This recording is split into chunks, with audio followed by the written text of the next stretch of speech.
या कलियुगामध्ये लोकांच्या जिभेवरती, खाण्यावरती आणि बोलण्यावरती कंट्रोल नाही आणि लिंगावरती कंट्रोल नाही. तर तुम्ही बघा, भारतामध्ये डिप्रेशनचा प्रकार हा दिवसेंदिवस वाढत चालला. रोज कारने आणि बाईकने प्रवास करणाऱ्यांनी नेमकी काय काळजी घेतली पाहिजे? कारणाशिवाय या पृथ्वीवरती कोणताच आजार होत नाही. जर हाडांचं दुखणं टाळायचं असेल तर असे कुठले पदार्थ आहेत की ज्याचा आपण आपल्या आहारामध्ये समावेश केला पाहिजे? धनुर्वातासारखा जो आजार आहे तो पण अजीर्णामुळे होतो. एकदा जेवतो तो योगी, 2 वेळा जेवतो तो भोगी आणि 3 वेळा जेवतो तो रोगी. 75% आजार हे लंघनाने बरे होतात. लंघन म्हणजे काही खायचं नाही. चालणं म्हणजे व्यायाम नाही. चालणं ही एक ऍक्टिव्हिटी आहे. मग हाडांच्या अशा कुठल्या टेस्ट आहेत का ज्या वर्षातून तुम्ही एकदा केल्या पाहिजेत किंवा 2 वर्षातून तुम्ही एकदा केल्या पाहिजेत? सप्रेम नमस्कार, विनंती विशेष. द पोस्टमन मध्ये तुम्हा सर्वांचं स्वागत आहे. मी तुमचा पोस्टमन अक्षय. आज तुमच्यासाठी घेऊन आलो आरोग्याचं पत्र. मित्रांनो, हे पत्र तुमच्यासाठी लिहिलंय डॉक्टर विराज भंडारी यांनी. विराज भंडारी हे MD आयुर्वेद आहेत, कायरोप्रॅक्टर आहेत, त्याचबरोबर विसरल मॅनिप्युलेशन या एका वेगळ्या तंत्राचे ते तज्ज्ञ आहेत. आजवर त्यांनी वेगवेगळी तंत्र वापरून 20,000हून अधिक पेशंट्सवरती उपचार केलेले आहेत. आज आपण त्यांच्यासोबत खूप वेगवेगळ्या विषयावरती गप्पा मारणार आहोत. तर हे पत्र तुम्ही शेवटपर्यंत नक्की पहा आणि त्याचबरोबर पोस्टमनला सबस्क्राईब केलं नसेल तर सबस्क्राईब करायला विसरू नका. आणि हो, बेल आयकॉनवरती पण क्लिक करायला विसरू नका, जेणेकरून पत्रपेटीत नवीन पत्र पडलं की तुम्हाला त्याचं लगेच नोटिफिकेशन येईल. आणि सर्वात महत्त्वाचं, मी जो हा शर्ट घातलेला आहे तो घेतलेला आहे जनता खादी भांडार, खादी वर्ल्ड, लक्ष्मी रोड, पुणे येथून. तुम्हालाही खादीचे चांगले चांगले कपडे घ्यायचे असतील तर नक्कीच तुम्ही त्यांच्या स्टोअरला भेट द्या. त्यांचा पत्ता मी डिस्क्रिप्शनमध्ये दिलेला आहे. चला तर मग सुरू करूया.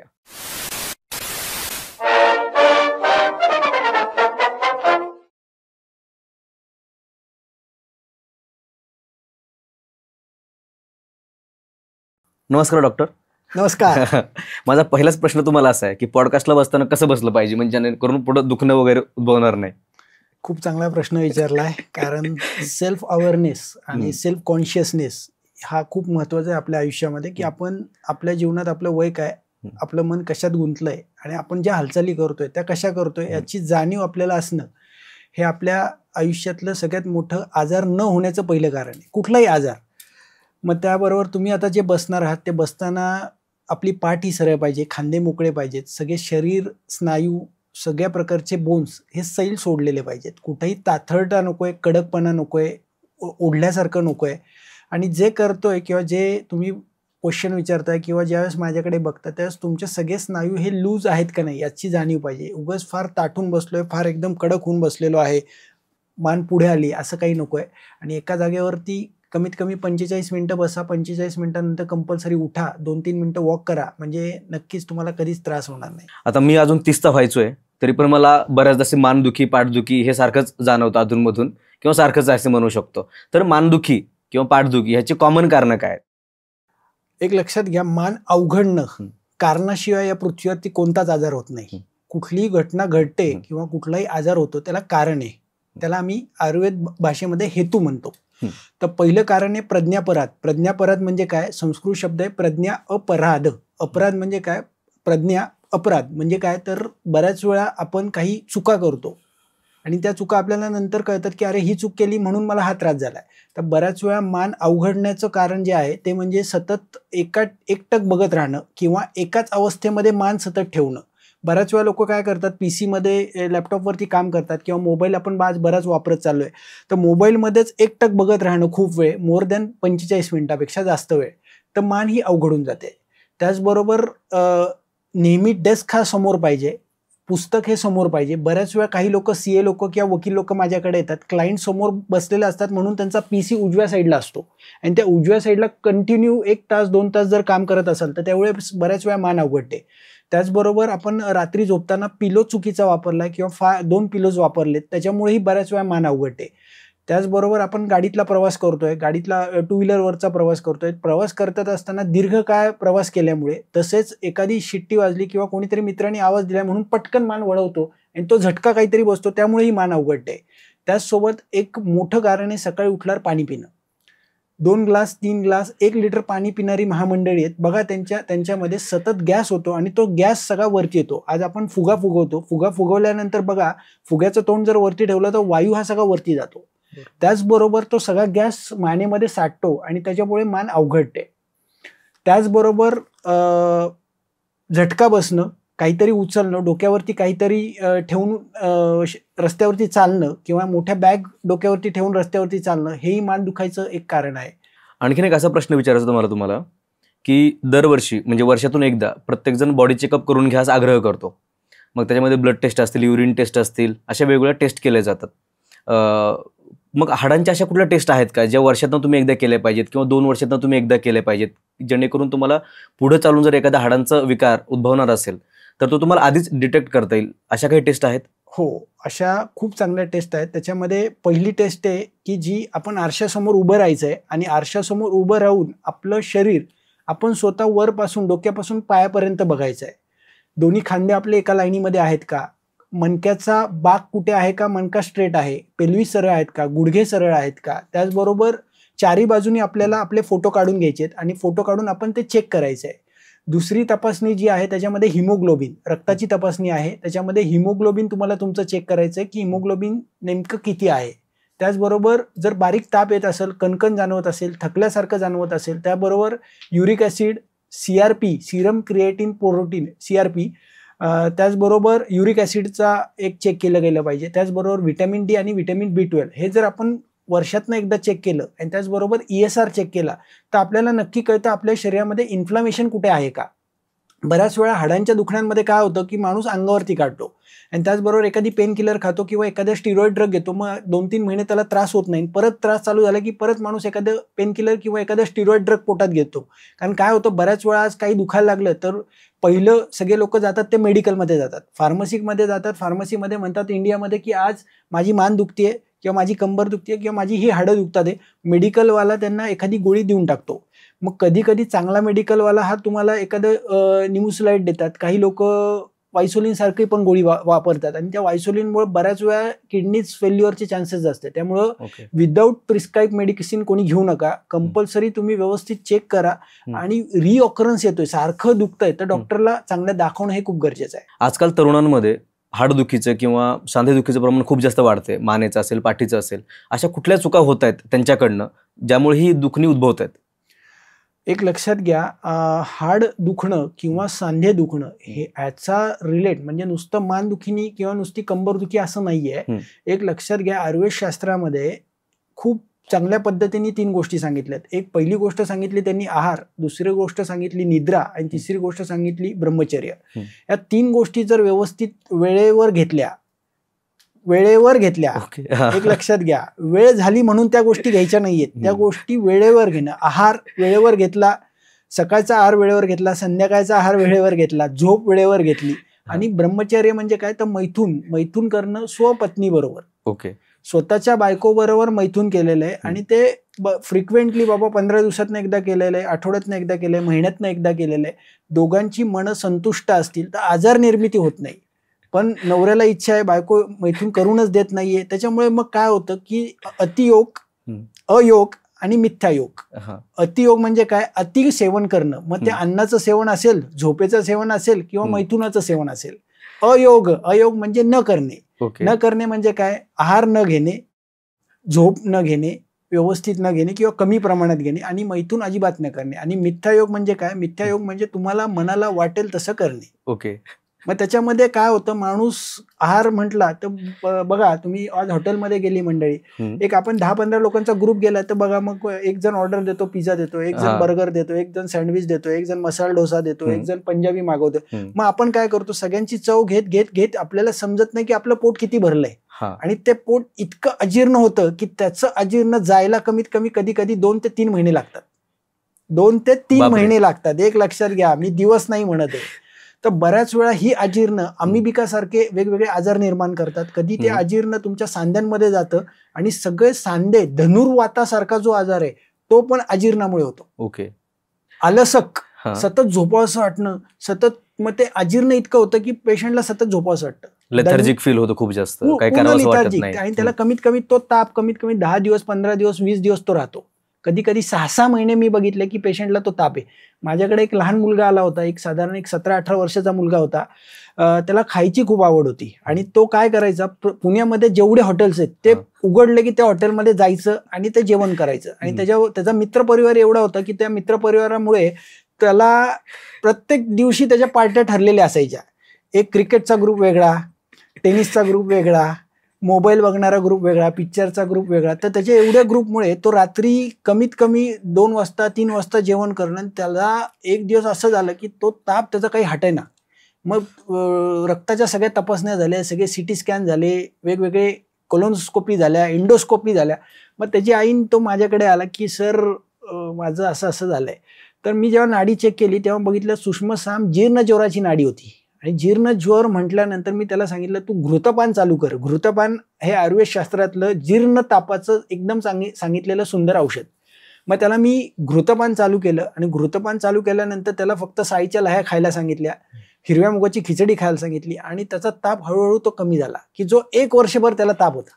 1 वर्षभर ताप? 1 वर्ष रोज संध्याकाळी ताप यायचा, थंडी वाजायची, कधी अंग दुखायचं, कधी सगळं, रोज त्याला काही ना काही तापाचे सिम्पटम वेगवेगळे दिसायचे. तुम्ही सांगितली त्या मुलाची गोष्ट मलाच रिलेट व्हायला लागली जास्त. म्हणजे वर्षभरापूर्वी माझे लाईफस्टाईल असंच होतं. आवेळी खाणं असेल किंवा मित्रांसोबत सलग बाहेर जाणं असेल. बरं तुम्ही मगाशी सांगितलं ते लग्न झाल्यासाठी ठीक आहे, परंतु ज्यांचं लग्न झालं नाही त्यांनी काय करायचं? एक लक्षात घ्या, लग्न न झालेल्यांनी एक पहिली गोष्ट आहे की वेळेवर जेवण घ्या. आज बऱ्याच वेळा लग्न न झालेले आहेत पण ऑफिसमध्ये काम करत असतील किंवा ते जॉब करत असतील किंवा स्वतःचा व्यवसाय असेल, ते बऱ्याच वेळा किंवा कॉलेजमधले विद्यार्थी असतील, त्यांनी बाबा 10 वाजलेत किंवा 10 वाजता आपण जेवण करतो सकाळचं, 10 वाजता जेवण करावं. ते जेवण ना की 1 वाजता 2 वाजता 3 वाजता 4 वाजता करणारेही महाभाग आहेत. त्याचबरोबर रात्रीचं जेवण संध्याकाळी 7:30-8 वाजता करावं. जेणेकरून काय होतं की संध्याकाळचं जेवण तुम्ही लवकर केलं, पचायला हलकं होतं आणि दुसऱ्या दिवशी भूक चांगली लागते. बऱ्याच वेळा काय होतं, जेवणावरती जेवण झाली किंवा उशिरा जेवलं, सकाळी भूक लागत नाही, मग जेवणाच्या अवेळा ह्या खूप धोकादायक आहे आजार निर्मितीसाठी. त्याचबरोबर झोपणं हे वेळेवर पाहिजे. आज बऱ्याच वेळा काय झाले, लोकांचा मोबाईलचा वापर इतका वाढला किंवा टीव्ही बघणं इतकं वाढलं की लोक रात्री 2 आणि 2:30 वाजता विद्यार्थी वर्ग झोपत नाही. त्याच्यामुळे बऱ्याच वेळा ऍसिडिटीचा त्रास होतो, बऱ्याच वेळा अंगावरती नागिन उठते, शीतपित्तासारखा त्रास आता दिवसभर वाढत चाललाय लोकांमध्ये जागरणामुळे. त्यामुळे शक्यतो जागरण करू नका, लवकर उठा, लवकर झोपा, लवकर जेवण करा, रात्रीचं जेवण लवकर करा आणि आपल्याला पचल तेवढं जेवायचंय. 2 भाग जेवण करायचं, 1 भाग लिक्विड आणि 1 भाग हा मोकळा ठेवायचा आहे. खूप आवडलंय म्हणून भरपूर प्रमाणात खायचं नाहीये. ठीक आहे, इथून पुढे लक्षात ठेवतो ही गोष्ट. आता आणखीन एक सांगितलं तुम्ही, जसं त्या मुलाचं उदाहरण दिलं, त्याला 1 वर्ष लागलं हे सगळं कळायला आणि तुमच्यापर्यंत यायला. तर असे कुठले सायन्स आहेत का की जे तुम्हाला आधीच कळतील की त्यातनं तुम्हाला डॉक्टरकडे जायचे की नाही हे कळेल? असे कुठले सायन्स तुमची बॉडी दाखवते? बरोबर. एक लक्षात घ्या, आपल्याला योग्य वेळी संडास होते, योग्य वेळी बाथरूमला जावं लागतंय, पण हे होत नाहीये. दुसरी गोष्ट, भूक लागत नाहीये, अवेळी भूक लागतीये, पोट व्यवस्थित साफ होत नाहीये, भूकच लागत नाहीये, पोट साफ होत नाहीये, ह्या 2 गोष्टी आणि लघवी साफ होत नाहीये, ह्या 3 गोष्टी जर आपल्याला समजल्या की ते वेळेवर व्यवस्थित आहे तर तुमचं सगळं व्यवस्थित आहे. ते जर बिघडलंय तर समजायचं की आपलं कुठेतरी काहीतरी प्रॉब्लेम आहे. ओके, सिंपल, एवढं सिंपल. तुम्ही तुमच्या आयुर्वेदिक जवळच्या डॉक्टरकडे जावा, नाडी परीक्षा करून घ्या, त्याच्याकडनं एक लंघन, दीपण आणि पाचन ही ट्रीटमेंट घेतली तर ऑटोमॅटिक हे सगळे आजार तिथंच बरे होतात. 75% आजार हे लंघनाने बरे होतात. लंघन म्हणजे काही खायचं नाही. आज तुम्हाला माहिती आहे, तुम्ही हॉटेलमध्ये जेवण केलंय किंवा तुम्हाला माहिती आहे, आज बघा तुम्ही प्रत्येक गल्लोगल्लीमध्ये हॉटेल हे वाढत चाललेत. बरोबर. तसे गल्लोगल्लीमध्ये हॉस्पिटल वाढत चाललेत. त्याचं कारणच आहे, सगळ्यात महत्वाचं आहे, गुरुचरित्र 2रा अध्याय.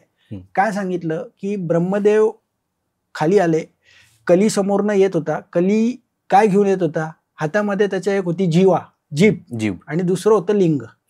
ब्रह्मदेव म्हणले, अरे हे घेऊन कुठे चालला तू पृथ्वीवरती?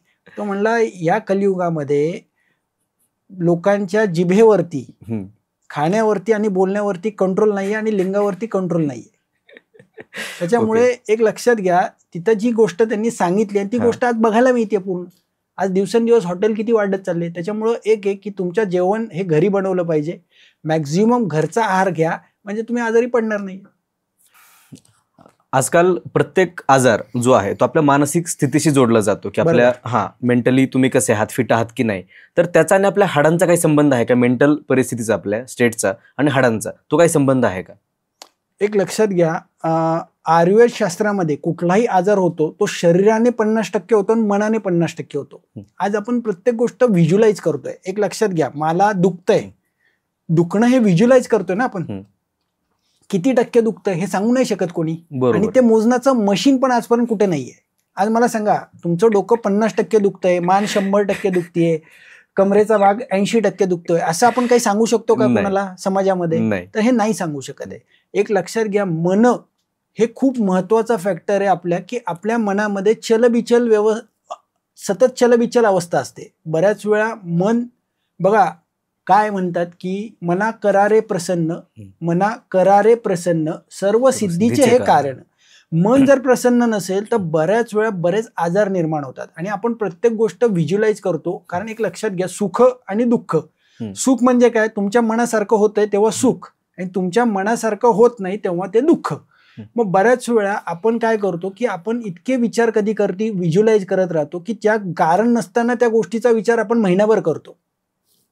1 महिना झाल्यावर दुसरी गोष्ट आपल्या मनामध्ये येते, मग तिचा विचार आपला चालू होतो, मग परत तिसरी गोष्ट येते. Over thinking. त्या ओव्हर थिंकिंग, अतिचिंता, अतिविचार याचा परिणाम आजार निर्मितीसाठी होतो. Stress, anxiety. मला सांगा ना, बरेच लोक जॉब करतात, पैसे मिळवायचे म्हणून जॉब करतात, परंतु त्यांची आवड आहे का नाही त्यांनाच माहित नसतं. बरोबर आहे. पण घराचे हप्ते असतात, मुलांच्या शिक्षणाच्या फिया असतात, मग तो कुठंतरी स्ट्रेस, तो कुठंतरी टेन्शन, ते कुठंतरी डोक्यामध्ये सतत सतत सतत काम चालू आहे, पण मन त्याच्यामध्ये प्रसन्न नसतं.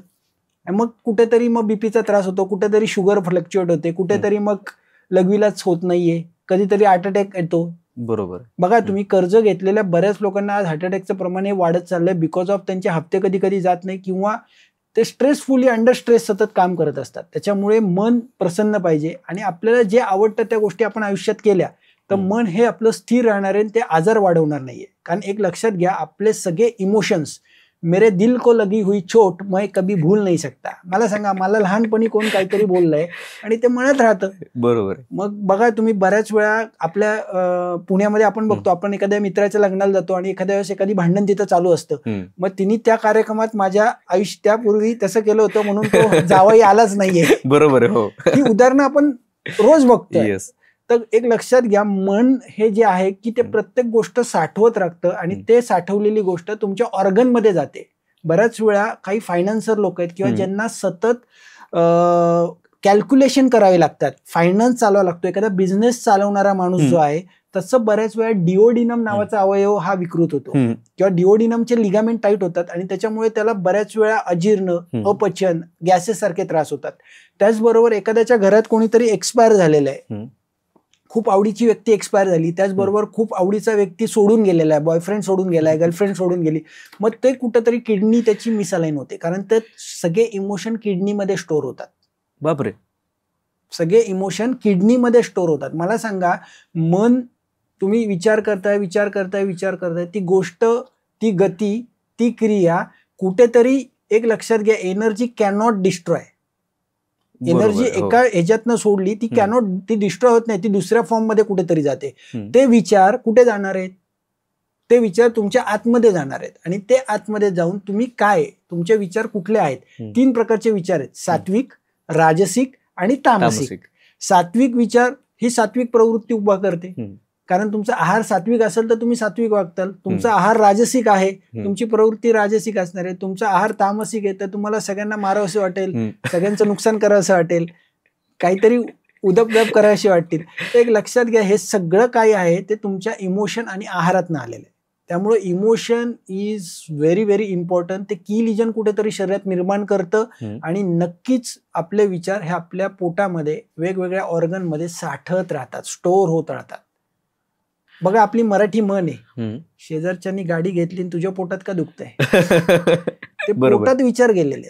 एक लक्षात घ्या, प्रत्येक गोष्ट ही स्टोअर होते मनामध्ये आणि ते मनातलं स्टोरेज सगळं तुमच्या ऑर्गनमध्ये, आणि त्यामुळे ऑर्गनचे लिगामेंट टाईट होतात आणि बऱ्याच वेळा मग पाठ दुखायला लागते, कधी कंबर दुखायला लागते, कधी मान दुखायला लागते. वेगवेगळी लक्षणं वेगवेगळ्या पेशंटमध्ये बघायला मिळतात. आता काही वेगळ्या प्रश्नाकडे जाऊयात आपण. महिलांना पिरियड्समध्ये, मासिक पाळीमध्ये कंबरदुखीचा खूप त्रास होतो. बरोबर. तो हा परसिस्टंट असतो, हा कायमस्वरूपी असतो का त्याच्यावरती काही उपाय आहे की म्हणजे पिरियड्स आले की कंबरदुखी होणारच, हे कंपल्सरी आहे की त्याला काही उपचार आहे, उपाय आहे की होऊ नये असं? आयुर्वेद शास्त्रामध्ये पिरियड जो प्रकार आहे, पिरियडला रज म्हणतात, रजस्त्राव म्हटलं जातं. आणि पिरियड येण्याची जी संकल्पना आहे ही साधारण एक 8वी ते 10वीतल्या मुलीला चालू होते, ते वयाच्या 50 पर्यंत, काही लोकांना 52 पर्यंत. तर एक लक्षात घ्या, पिरियड येणं ही निसर्गातली क्रिया आहे, नैसर्गिक क्रिया की ज्या बाईला 4 दिवस पिरियड वाहतात आहे ती नॉर्मल क्रिया आहे. पण काही लोकांना 1 किंवा 2 दिवस पिरियड वाहतात आहे, 1 किंवा 2च दिवस अंगावरनं जातं, काही लोकांना 8 ते 10 दिवस अंगावरनं जातं आणि काही लोकांना 15 दिवस अंगावरनं जातं. ही विकृती आहे. तर 1-2 दिवस ज्यांना जातं त्यांच्यामध्ये बऱ्याच वेळा पोटामध्ये क्रॅम्प येतात, पोट दुखतं आणि सतत कंबर दुखायला लागते पिरियड यायच्या आधी. तर ज्या लोकांना असं होतंय त्यांनी शक्यतो दशमूलारिष्ट नावाचं एक औषध आहे आयुर्वेद शास्त्रातलं, ते 3-3 चमचे जेवणानंतर 3 महिने घेतलं तर तो प्रकार बऱ्यापैकी कमी होतो. त्याचबरोबर त्या काळात जर पेन होत असेल तर ज्येष्ठ मधाचं चूर्ण, सैंधव मीठ, काळं मीठ ते 4 ते 5 वेळा पाण्यासोबत घेतलं तर बऱ्याच वेळा ती कंबरदुखी विदिन खाल्ल्या लगेच कमी होते. खाल्ल्या पेनकिलर सारखं काम करतं. त्याचबरोबर चंद्रप्रभावटी नावाचं एक रसायन औषध आहे, ते वैद्यकीय सल्ल्याने त्या 2 गोळ्या सकाळ संध्याकाळ तुम्हाला घ्यायच्यात. त्याचबरोबर काही प्राणायाम, काही शवासनं आणि काही योगासनं हे जर त्यासोबत केलं आणि त्याचबरोबर आमच्या आयुर्वेदशास्त्रामध्ये बस्ती नावाची संकल्पना आहे. बस्ती म्हणजे संडासच्या वाटेमध्ये गुदमार्गामध्ये ऑइल आणि काढा सोडला जातो. 1 दिवस तेल सोडलं जातं, 1 दिवस काढा, असं जर 15 दिवसाचा क्रम 15 दिवस किंवा 7 दिवस त्या महिलेने बस्ती क्रम केला आणि त्याचबरोबर ज्या लोकांना खूपच सिव्हिअर त्रास आहे की एकदम ते लोक बेचैन होतात, पार खाली एकदम बसून रडतात, असेही पेशंट मी बघितलेले आहेत. इतकं पोट धरून बसावं लागतं त्यांना, पोट बांधून बसावं लागतं. अशा केसेसमध्ये आम्ही उत्तर बस्ती नावाची ट्रीटमेंट देतो. उत्तर बस्ती म्हणजे काय, तर वजाण्याच्या आतमध्ये तेल सोडलं जातं पिरियडच्या 6व्या दिवशी, 7व्या दिवशी आणि 8व्या दिवशी. तर हा जो उत्तर बस्तीमध्ये काही लोकांना तेल सोडलं जातं, काही लोकांना तूप सोडलं जातं, काही लोकांना क्षार तेलाचे बस्ती दिले जातात. हे जर प्रकार तिथे तुमच्या घराच्या जवळच्या वैद्यांकडनं तुम्ही केला तर हा पिरियडचा येणारा त्रास कायमस्वरूपी बंद होतो. अनेक गृहिणींना किचनमध्ये थांबून, म्हणजे किचन ओट्यासमोर थांबून पाठदुखी असेल, कंबरदुखी असेल, ती सतत उद्भवते आणि त्याच्याकडे त्या कायमचं दुर्लक्ष करतात. बरोबर, कारण की ते काम थांबवू शकत नाही. सो हे काम करत राहून अशा कुठल्या गोष्टी आहेत केल्यानंतर की ती कंबरदुखी कमी होईल किंवा थांबेल? सर एक लक्षात घ्या, पहिलं त्याचं डायग्नोसिस होणं गरजेचं आहे की ती कंबरदुखी ही कुठल्या आजाराचं लक्षण आहे का उपद्रव आहे. बऱ्याच वेळा कधी काही महिलांच्या गाद्या बाहेर आलेल्या असतात. गादी बाहेर येणं म्हणजे काय, हे बघा, आपल्या शरीरामध्ये 2 वर्टेब्रल सेगमेंट आहे, त्याच्यामध्ये पाण्याची गादी आणि त्याच्यामध्ये हा पिवळ्या रंगाचा जे दिसतो तो न्यूक्लियस पल्पस. एक ही जी मधली गादी आहे, ही जी चकती आहे, ही शॉक अब्झर्वर म्हणून काम करतं. पण ही गादी बऱ्याच वेळा काही स्त्रियांमध्ये उजव्या साईडने किंवा डाव्या साईडने बाहेर येते आणि डाव्या साईडने बाहेर आल्यानंतर ती गादी जी आहे ती 9ला बंद करते आणि त्याच्यामुळे बऱ्याच वेळा कंबर अवघडते किंवा कंबर पकडल्यासारखं वाटणं किंवा कंबर आखडणं किंवा दुखणं ही प्रकार चालू होतात.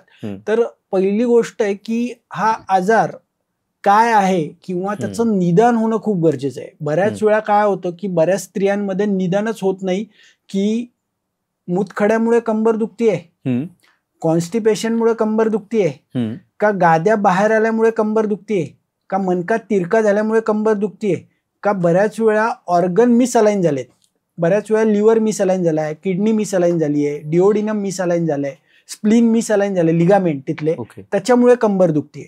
बऱ्याच वेळांना काही स्त्रियांना इमोशनल पेन असतं. इमोशनल म्हणजे त्यांना कोणीतरी दुखवलं, त्यांना कोणीतरी त्रास दिला, त्यांना कोणीतरी मानसिक सतत त्यांचं खच्चीकरण केलेलं आहे. काय होतं, बऱ्याच वेळा आपल्या आज भारतामध्ये आपण बघतोय आपल्या 80% लोक साक्षर आहेत. आज महिलाही त्याच पद्धतीने साक्षर आहेत. मग त्यांची बऱ्याच वेळा त्यांना वाटतं की मी पोस्ट ग्रॅज्युएशन झालंय, ग्रॅज्युएशन झालंय, पण मी घरी आहे आणि त्याचं डिप्रेशन त्यांना कधी येऊन ती कंबरदुखी चालू होते. डिप्रेशनमुळे कंबरदुखी होऊ शकते. येस. आणि माझं एमडीचाच विषय स्पाइन डिसऑर्डर अँड डिप्रेशन हा होता. आता तुम्ही बघा भारतामध्ये डिप्रेशनचा प्रकार हा दिवसेंदिवस वाढत चाललाय. एक लक्षात घ्या, लहान मुलं आहेत, आज घरात एकच मुलं आहे प्रत्येकाच्या, ते इतकं लाडात वाढलेलं असतं की तो सांगतो की बाबा मला हे खेळणं घ्यायचंय, बाबा तो खेळणं देतोय, आई ते गोष्ट मला पाहिजे, ती गोष्ट लगेच होते. त्याला जर आज संध्याकाळी बागेत जायचंय, तो बागेत नाही गेला तर फार एकदम राडारडी होते. मग त्याला ह्या सवयीमुळे त्याला न ऐकण्याची सवयच लागत नाही आणि त्याच्यातनं त्याच्या पुढे मग तो थोडा मोठा झाला की मग एज्युकेशन, नोकरी चांगली नाही मिळाली की डिप्रेशन, बायको चांगली नाही मिळाली तर डिप्रेशन, बायको सोडून गेली तर डिप्रेशन. म्हणजे हा जो प्रकार आहे हा दिवसेंदिवस वाढत चाललाय. बरोबर, कुठेतरी डिसअपॉइंटमेंट पाहिजे लाईफमध्ये तुमच्या अपब्रिंगिंग मध्ये, सो दॅट तुम्हाला नंतर हे काही कोपअप करता येतं ना. एक लक्षात घ्या, आज कोपअप करताच येत नाहीये लोकांना. बऱ्याच वेळा एखादी घटना कुठलीही घडली तर आपण कसं कोपअप करतो हे खूप महत्वाचं आहे. बरेच लोक काय होतं, एखादा ग्लास फुटला, माझ्याकडे एक मध्ये पेशंट आले होते की त्यांचं एक सुंदर ग्लास त्यांनी युरोपमधनं आणलेला होता आणि तो ग्लास त्यांच्या सुनबाईंकडनं फुटला. सासूबाई इतक्या राम ओरडल्या जाम, म्हणजे ते अक्षरशः 1 महिन्यावर तिला रोज टोमणे मारत होत्या. मी युरोपवरनं आणलेला ग्लास तू फोडलास, तुला काही कळत नाही, तुला अक्कल नाही, तुला कळत नाही, बघायचं. आणि तोच ग्लास पुढच्या महिन्यात जावयाकडनं फुटला. अहो जावई साहेब, बापू जाऊ दे, आपण दुसरा ग्लास आणू, काय टेन्शन घेऊ नका. म्हणजे ही भारतीय मानसिकता जी आहे किंवा मेंटॅलिटी आहे लोकांच्या मध्ये, ती कुठेतरी विवेक जागृत झाला पाहिजे. आणि त्या ग्लासमुळे त्या बिचारीचं डिप्रेशन येऊन तिला मानदुखी चालू झाली. बापरे. सुनबाईंना. म्हणजे काय होतं, हे प्रत्येकाचं कोपअप करणं हे वेगळं वेगळं आहे. म्हणजे तिला अजून तो त्रास झाला का, तर तुम्ही जावायला सांगताय की राहू दे, काय हरकत नाही, दुसरा आणून, मला 1 महिना माझी झोप घालवली. बरोबर आहे. म्हणजे एक लक्षात घ्या, माणूस त्याला काही बोललं तर माणूस त्याच्यावरती विचार करतो, कारण आपण विचारवंत आहोत. प्रत्येक गोष्टीचा आपण विचार करतोय आणि तो विचार कुठेतरी डोक्यात सतत कंटिन्युअस चालू राहतो आणि त्या विचारांमुळे बऱ्याच वेळा मग कुठे ना कुठे त्याचा इम्पॅक्ट होतो.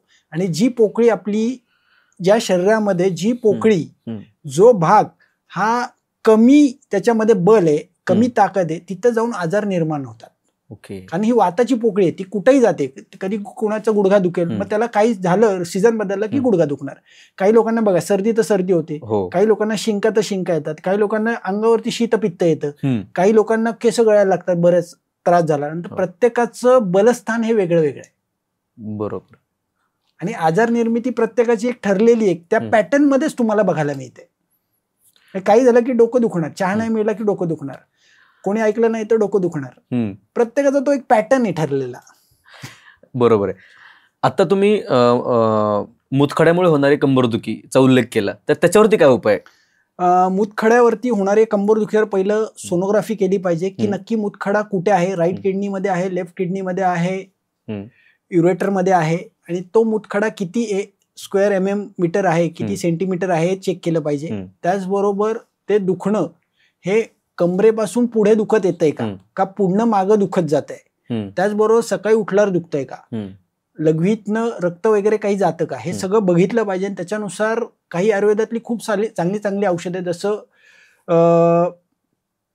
हुलगा, कुळीत, हुलग्याचं वरण आठवड्यातनं 3 दिवस जर घेतलं तर ते मुतखडे पटापटा फुटतात. त्याचबरोबर पानफुटी नावाची एक वनस्पती, पानफुटी, त्याचं एक पान जर चावून खाल्लं अनुष्यपोटी तर खूप चांगल्या प्रकारे मुतखडे ते फुटले जातात. त्याचबरोबर विलायची, हिरवी विलायची एक चघळायची आहे, जेवणाच्या आधी आणि जेवणानंतर 1 चमचा गाईचं तूप प्यायचं आहे, जेणेकरून काय होतं, तिथला आतमधला मार्ग सगळा स्निग्ध होतो आणि मुतखडे फोडायला पटकन तयार होतो, मार्ग पटकन मुतखडा खाली घसरतो.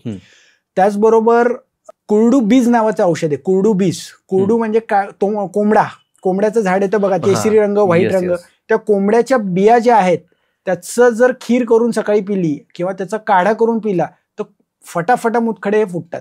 त्याचबरोबर केळाचा सोप, केळी जी असतात, केळीतनं निघायच्या पूर्वी तो सोप जो असतो, केळाचा सोप म्हणतात त्याला, त्या सोपाचा रस 2-3 चमचे जर घेतला तर मुतखडे नक्कीच फुटतात. अशी घरगुती काही औषधं जर केली तर मुतखड्याचा त्रास नक्कीच कमी होतो. क्या बात आहे. आता मी स्वतः ऑफिसला येताना 15 किलोमीटर ट्रॅव्हल करून येतो, कोणी 20 किलोमीटर ट्रॅव्हल करून येतं, कोणी 10 किलोमीटर, 10 तर मिनिमम आहे, कोणी कारने येतं, कोणी बाईकने येतं. मग आता रोजचा हा प्रवास तर त्याला पर्याय नाहीये, येणं जाणं. तर रोज कारने आणि बाईकने प्रवास करणाऱ्यांनी नेमकी काय काळजी घेतली पाहिजे की जेणेकरून पुढे चालून पाठदुखी असेल, कंबरदुखी असेल, मानदुखी असेल उद्भवणार नाही? एक लक्षात घ्या, बाईक लोक जे चालवतात ते बाईकवर बसताना हा नेहमी ताट बसलं पाहिजे. काही लोक पोक काढून बसतात, काहींच्या पूर्ण असं बसलेले असतात, त्यामुळे बऱ्याच वेळा स्पाईनच्या लोड येतो. कारण एक लक्षात घ्या, टॉर्क आणि फोर्स तुम्ही किती वापरताय उठताना, बसताना, गाडी चालवताना, ते खूप महत्वाचं आहे. बऱ्याच वेळा चुकीचा टॉर्क आणि चुकीचा फोर्स हा तुमच्या मसल लिगामेंटला टाईट करून टाकतो, स्पाझम निर्माण करतो, कडकपणा निर्माण करतो. तर तुमच्या बाईकवर तुम्ही बसताना नेहमी ताट बसलं पाहिजे. बऱ्याच वेळा काही लोकांना सवय असते की एकाच खांद्यावर सॅक घ्यायची, तर नेहमी सॅक ही दोन्ही खांद्यावरती घेतली पाहिजे, म्हणजे खांदा हा वर खाली होणार नाही.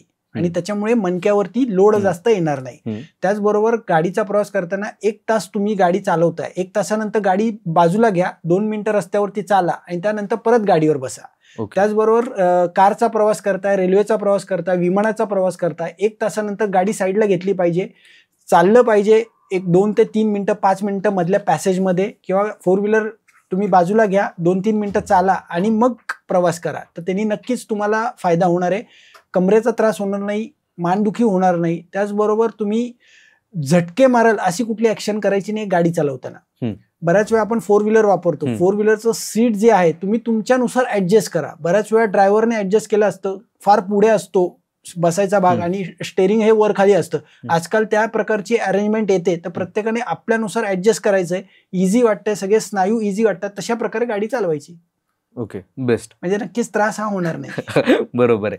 तर आता खूप बेसिक प्रश्न जो सर्वांनाच लागू असेल, की असे कुठले व्यायाम आहेत की रोज प्रत्येकाने ते केलेच पाहिजेत इरेस्पेक्टिव्ह ऑफ जेंडर? एक लक्षात घ्या, व्यायामचा जो प्रकार आहे त्याच्यामध्ये तुम्ही सोमवार ते रविवार असं आपलं पॅटर्न एक ठरवून घ्या, की मी सोमवारी उभं राहून आसनं करेल.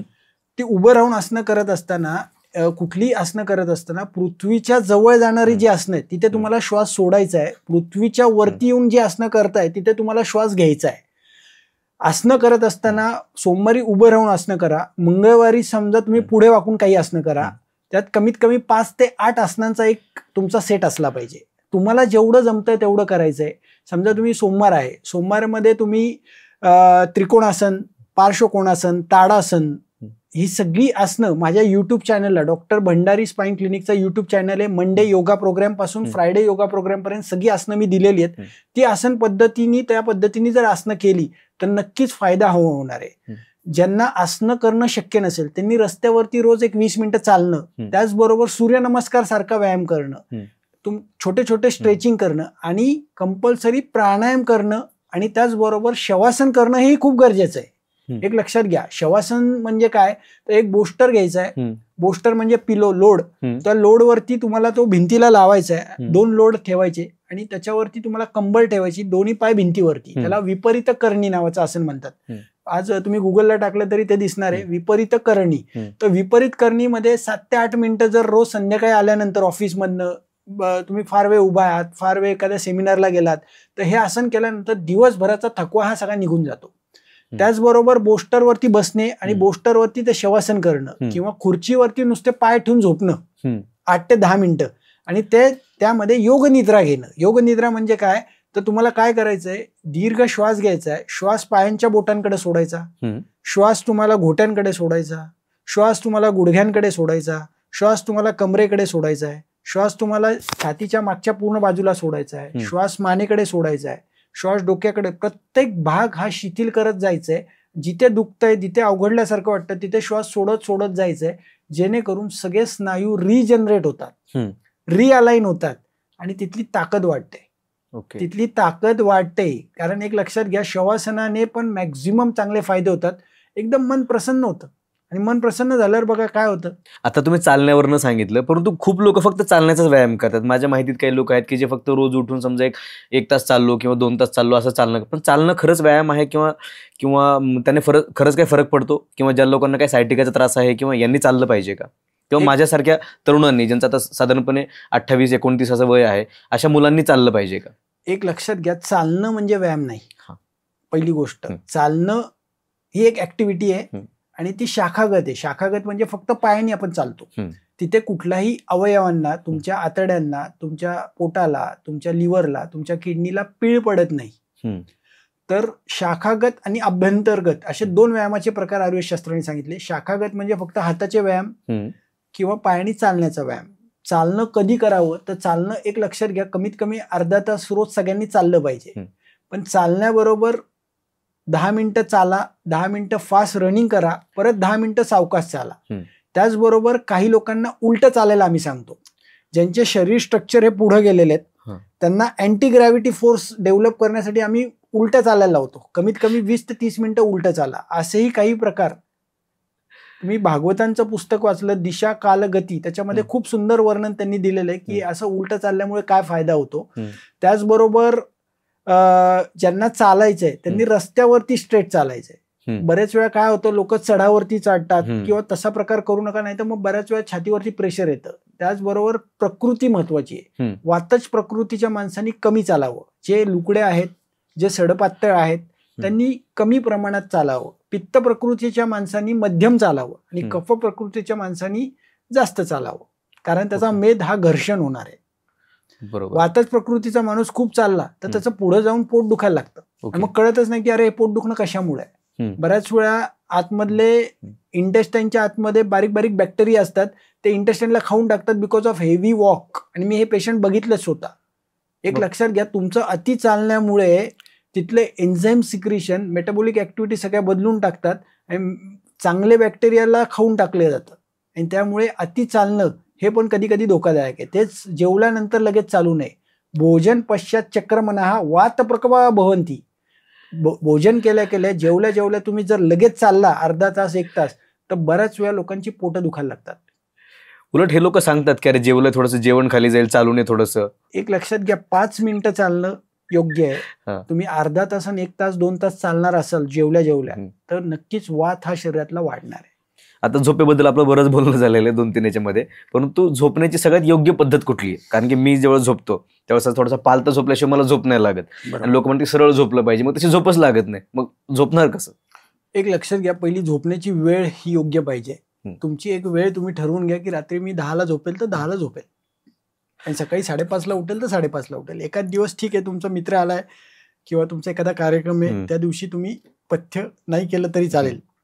आणि झोपणं हे वेळेवर पाहिजे. आणि त्याचबरोबर झोपताना तुम्ही कॉन्शियसनेस पहिला तुमच्या डोक्यात पाहिजे की मला कसं झोपायचं आहे. एक लक्षात घ्या, आपण व्हिज्युअलाइज करतो प्रत्येक गोष्टी. आज प्रत्येक माणूस व्हिज्युअलाइज करतो की मला 3 BHK घर घ्यायचं आहे, माझी गादी अशी असली पाहिजे, माझा गाडीचा कलर हा पाहिजे. हे सगळं व्हिज्युअलायझेशन चाललंय. तुम्ही झोपण्याचं काय आहे, तुम्ही लहानपणापासून ते व्हिज्युअलाइज केलेलं आहे की मी आता तसंच झोपू शकणार आहे. पण एक लक्षात घ्या, तुम्ही जर आता कॉन्शियसनेस आणला की मी पाठीवर झोपणार आहे, पोटावर झोपणं म्हणजे भोगी आहे, पाठीवर झोपणं म्हणजे योगी आहे, तर तुम्ही झोपायला पाठीवर लागा. तुम्हाला जेव्हा ज्ञान होणार आहे, एक लक्षात घ्या, मी आज तुम्हाला काय करतोय, ज्ञान देतोय, एक ज्ञान सांगतोय, माझा शेअर करतोय, माझा सगळा तुम्ही ऐकताय आणि तुम्ही त्याच्यावरती उद्या सकाळपासून पाणी पिणं बंद कराल, योग्य वेळेवर झोपाल. तर एक लक्षात घ्या, पाठीवर झोपतो तो योगी, पोटावर झोपतो तो भोगी, उजव्या कुशीवर झोपतो तो रोगी आणि डाव्या कुशीवर झोपतो तो निरोगी. हे सांगण्याचं कारण काय, तर चयापचय क्रिया ज्या आहेत, पोटाच्या भोवतालच्या चयापचय क्रिया, एन्झाईम सिक्रिशन, मेटाबॉलिक ऍक्टिव्हिटी या पाठीवर झोपल्यामुळे योग्य होतात. ओके. पोटावर झोपलं की ते पोटावरती दाब येतो आणि त्याच्यामुळे बऱ्याच वेळा अन्नपचन होत नाही, लिथार्जी वाटतं, सारखा वारंवार बारीक अन्नपचनाचा अजीर्णाचा त्रास होतो, मल कडक होतो, कधी मल पातळ होतो, कधी घट्ट होतो, मग बऱ्याच वेळा पोट साफ होत नाही. हे पोटावर झोपल्यामुळे बऱ्याच वेळा प्रकार घडू शकतात. त्याचबरोबर डाव्या कुशीवर झोपलात तर मेटाबॉलिक ऍक्टिव्हिटी सुधारतात, पचन इझिली होतं.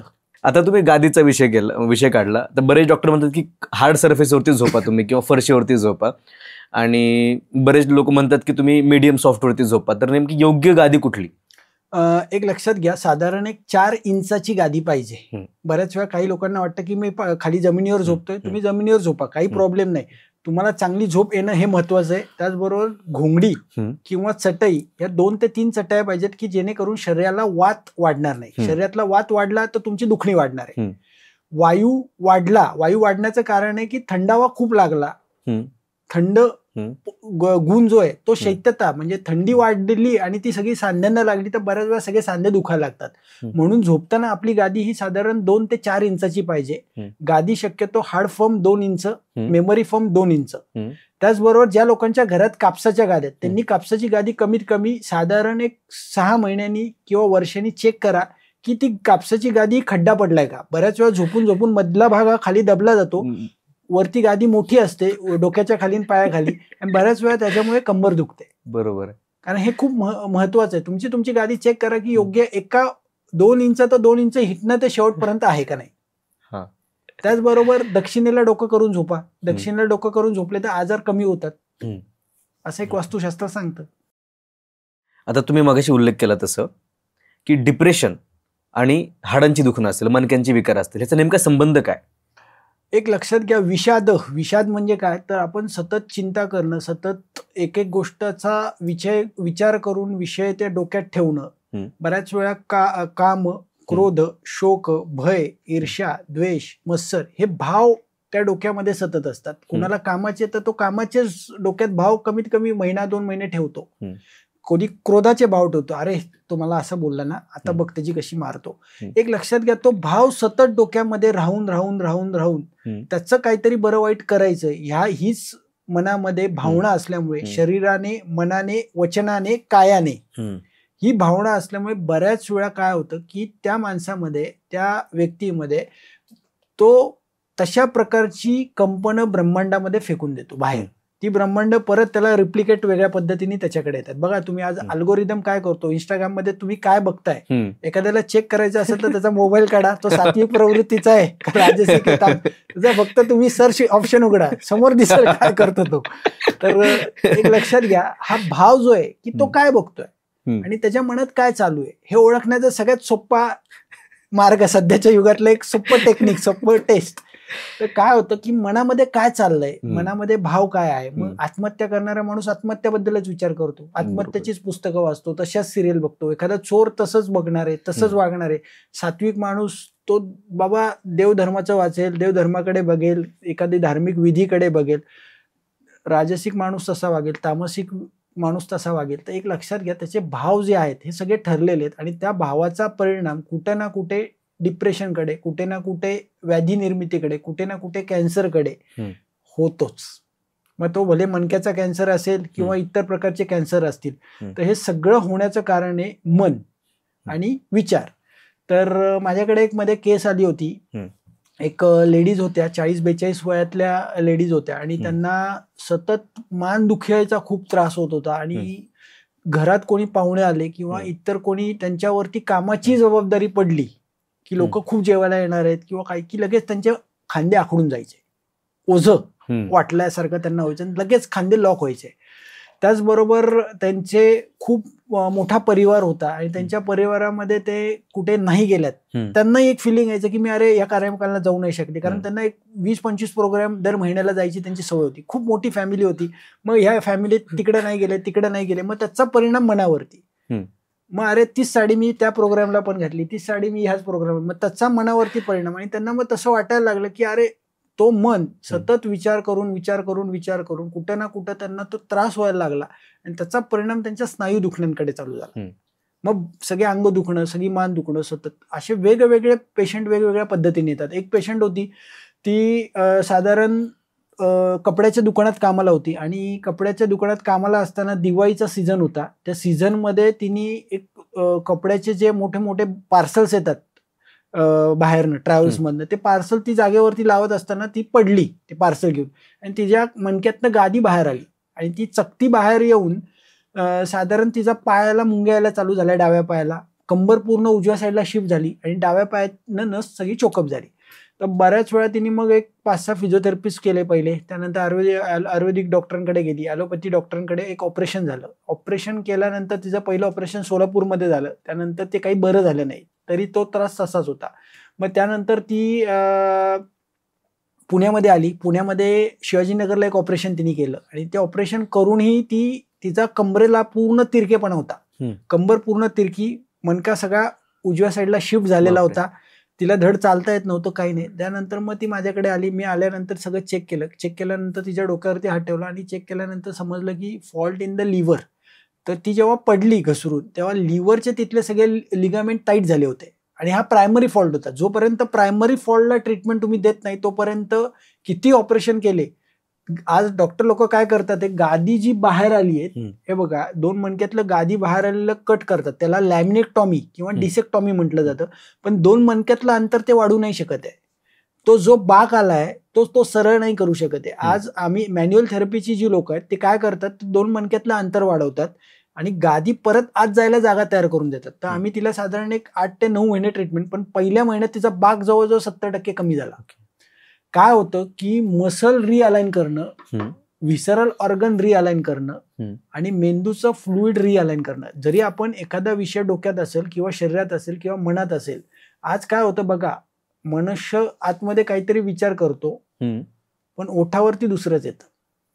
मनुष्य आतमध्ये विषय काहीतरी डोक्यात चालू असतं, पण ओठावर एक असतं, ओठात एक असतं पण मनात एक असतं, हृदयात एक असतं. तर नेहमी काय झालं पाहिजे की जे हृदयात आहे ते ओठातनं व्यक्त झालं पाहिजे आणि जे ओठात आहे ते हृदयात व्यक्त झालं पाहिजे. ही अशी घटना ज्यावेळेस घडायला लागते तेव्हा आजार कमी कमी व्हायला लागतात, दडपण कमी होतं सगळ्या प्रकारचं. मग तिला आम्ही व्हिसरल मॅनिप्युलेशन, न्यूरोमेनिंजियल मॅनिप्युलेशन, क्रायोप्रॅक्टर या सगळ्या थेरपी दिल्या आणि ती सुंदर प्रकारे त्यातनं बरी झाली. आज तिला 2 मुलं झाली आहेत, सगळं संसार व्यवस्थित चालू आहे आणि मस्त ती आयुष्य जगतीये. क्या बात आहे.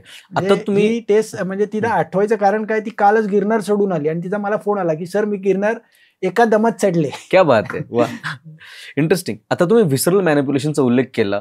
एखाद्याच्या फक्त डोक्यावरती हात ठेवून त्याला नेमकं काय झालंय, त्याच्या शरीरात बिघाड काय झालाय हे कसं कळू शकतं?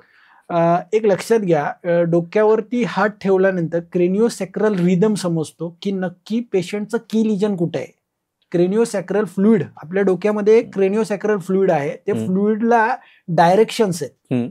ते उजवीकडे वाहतं, डावीकडे वाहतं, पुढे वाहतं आणि मागे वाहतं. ते वाहत असताना त्याचा संबंध तुमच्या ऑर्गनशी कनेक्टेड आहे आणि ते हाताला तशा प्रकारची स्पंदनं, तशा प्रकारची कंपनं लागतात की एक्झॅक्ट सांगता येतं की पेशंटच्या लिव्हरमध्ये प्रॉब्लेम आहे, पेशंटच्या किडनीमध्ये प्रॉब्लेम आहे, पेशंटच्या मेंदूमध्ये प्रॉब्लेम आहे, पेशंटच्या कुठेतरी क्रेनिओसॅक्रल रिदम मधनं राईट कॉर्नल, फ्रंटल कॉर्नल सुचरमध्ये प्रॉब्लेम आहे, सजॅटल सुचरमध्ये प्रॉब्लेम आहे, सॅक्रल प्लेक्सेसमध्ये प्रॉब्लेम आहे. एक लक्षात घ्या, स्पंदनं तुम्हाला हाताला समजतात आणि ती स्पंदनांचं तुम्हाला अभ्यास पाहिजे. एक लक्षात घ्या, इट्स अ प्रॅक्टिस ऑफ. माझं आता 7 ते 8 वर्ष मी ते काम करतोय आणि ते 7 ते 8 वर्षात कमीत कमी मी 20,000 लोकांच्या डोक्यावर हात ठेवले आणि रोज ते बघतोय.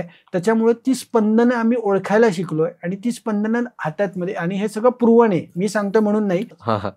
क्रेनिओसॅक्रल फ्लुइड जे आहे, डोक्यावरती हात ठेवल्यानंतर एक प्रकारचा रिदम समजतो, एक प्रकारची कंपनं मिळतात, जी कंपनं तुम्हाला आजार हा मेंदूमध्ये आहे का, मेंदूतली कंपनं, व्हिसरल ऑर्गनची कंपनं आणि त्याचबरोबर पाठीमागणं वाहणाऱ्या नर्वची कंपनं आणि त्याचबरोबर सॅक्रल प्लेक्सेस, लंबर प्लेक्सेस म्हणजे माकड हाडाच्या तिथल्या ज्या नर्व्ज आहेत, मज्जातंतू आहेत, त्याची कंपनं ही डोक्यावरती हात ठेवून कनेक्ट करता येतात.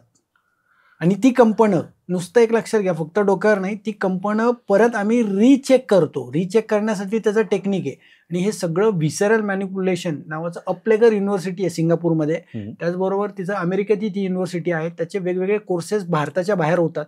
माझ्या जवळजवळ 30 ते 40 कोर्सेस भारताच्या बाहेर झाले, ज्याच्यामध्ये व्हिसरल मॅनिप्युलेशन आणि न्यूरोमेनिंजियल मॅनिप्युलेशन, त्याचबरोबर क्रायोप्रॅक्टर. तर हे सगळं जे अंडर येतं आयुर्वेद शास्त्र, त्याच्यासोबत हे व्हिसरल मॅनिप्युलेशन, ही ट्रीटमेंट आम्ही आमच्या पेशंटसाठी वापरतो. तर व्हिसरल मॅनिप्युलेशन मध्ये परत आम्ही पेशंटला पाठीवरती झोपवतो, पोटावरती हात ठेवतो बेंबीच्या खाली आणि चेक करतो की नक्की कुठला ऑर्गन मिसअलाइन आहे. बऱ्याच वेळा काही पेशंटचं लिव्हर मिळतं, मग ती लिव्हरची मोबिलिटी, लिव्हर स्वतः आतमध्ये 24/24 हालत असतो, 24 तास कंटिन्युअस हालत असतो, 24/7.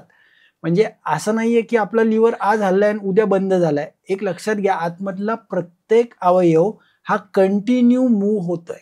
ओके, लिव्हरची मुवमेंट कंटिन्युअस चालू आहे, किडनीची मुवमेंट कंटिन्युअस चालू आहे, डिओडिनमची मुवमेंट कंटिन्युअस चालू आहे. तुमच्या तोंडामध्ये, नाकामध्ये जोपर्यंत श्वास आहे तोपर्यंत ती मुवमेंट कंटिन्युअस चालू असते. ओके, आपल्याला माहित नाहीये की आतमध्ये ते हलतंय. एक लक्षात घ्या, पृथ्वी हलती हे ऐकलंय? हो. आपल्याला वाटतं का आता पृथ्वी हलती?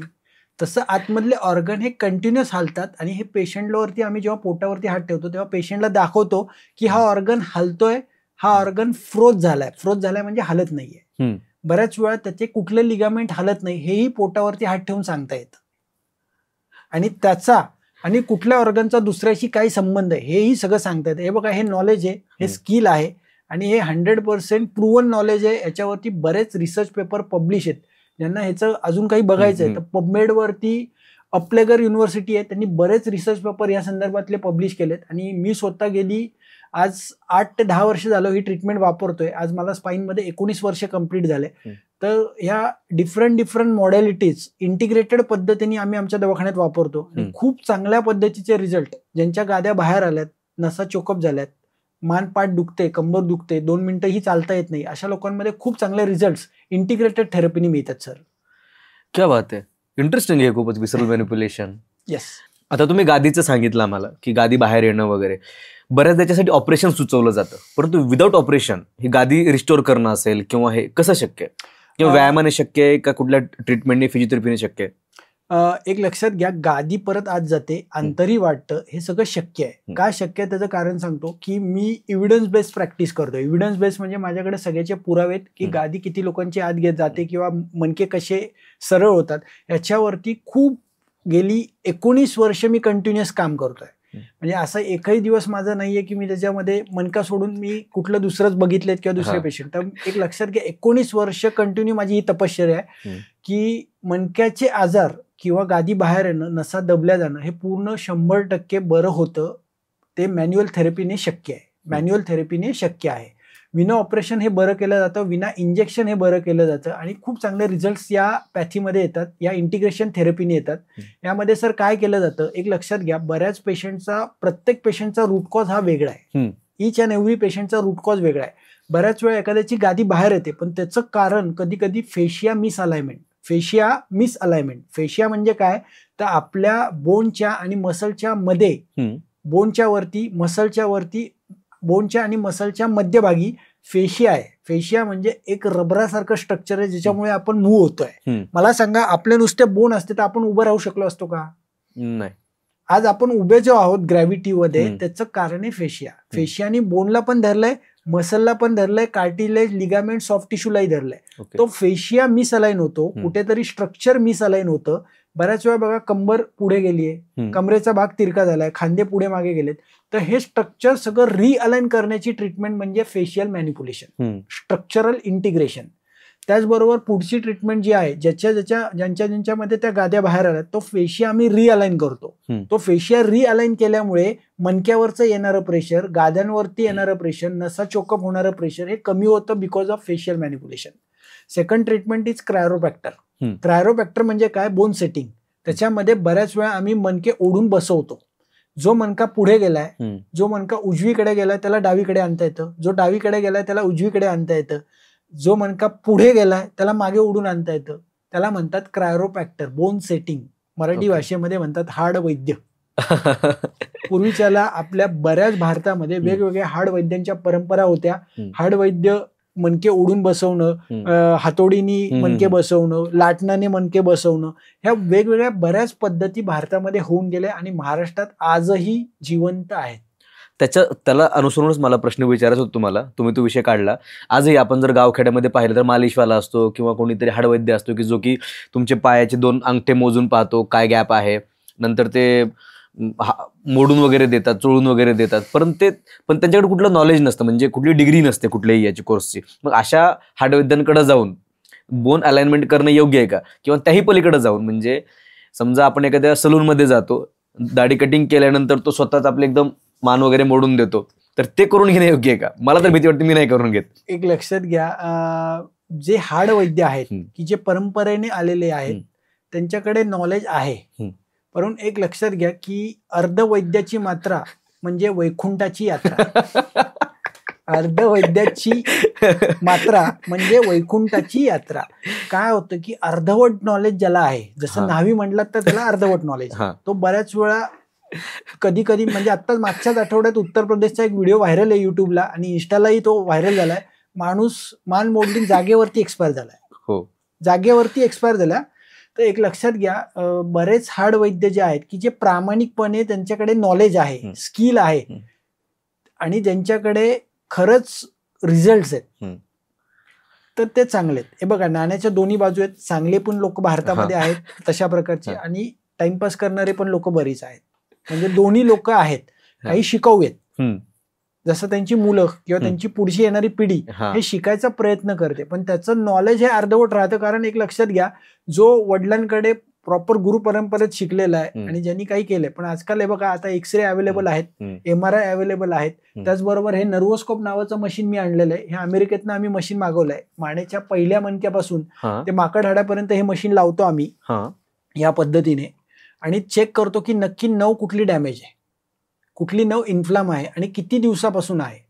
त्याचबरोबर ह्या मशीनने आम्ही एक चार्ट येतो की नक्की पेशंटचा त्रास किती दिवसापासून होतोय, म्हणजे 5 महिन्यापासून आहे, 24 महिन्यापासून आहे, हे अॅक्युरेट समजतं. क्या बात आहे. हे नर्वोस्कोप नावाचं मशीन आहे. नवचं टेम्परेचर यांनी चेक केलं जातं.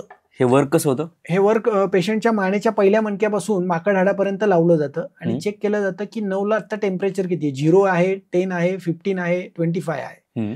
त्याचबरोबर त्याचा ग्राफ पण येतो. त्याचं एक सॉफ्टवेअर आहे US-चं.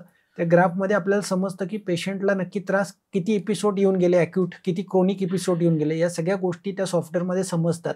तर त्याचबरोबर आपण पेशंटच्या डोक्यावर, मी मगाशी तुम्हाला म्हटलं, हात ठेवून ते एक चेक करतो की पेशंटचा त्रास हा मेंदूतनं चालू झालाय, पुढनं चालू झालाय, मागणं चालू झालाय. त्याचबरोबर पेशंटच्या काही टेस्ट केल्या जातात, मसल टेस्ट करतो. त्याचबरोबर आयुर्वेदाची नाडी परीक्षा आपण करतो की नाडी परीक्षेतनं समान वायू काय आहे, प्राणवायू काय आहे, वात कसं आहे, पित्त कसं आहे, कफ कसं आहे, किती प्रमाणात वाढलंय, धातू कसे आहेत शरीरातले, हे सगळं चेक करून पेशंट कसा उभा आहे, कसा बसतोय, कसा झोपतोय, कसा चालतोय, ह्याचं सगळ्याचं टेस्टिंग करून त्याचं एक स्पेसिफिक निदान केलं जातं ॲक्युरेट. आणि निदान, अचूक निदान जर केलं तर, अचूक उपचार जर दिले तर पेशंट बरा होणार आहे.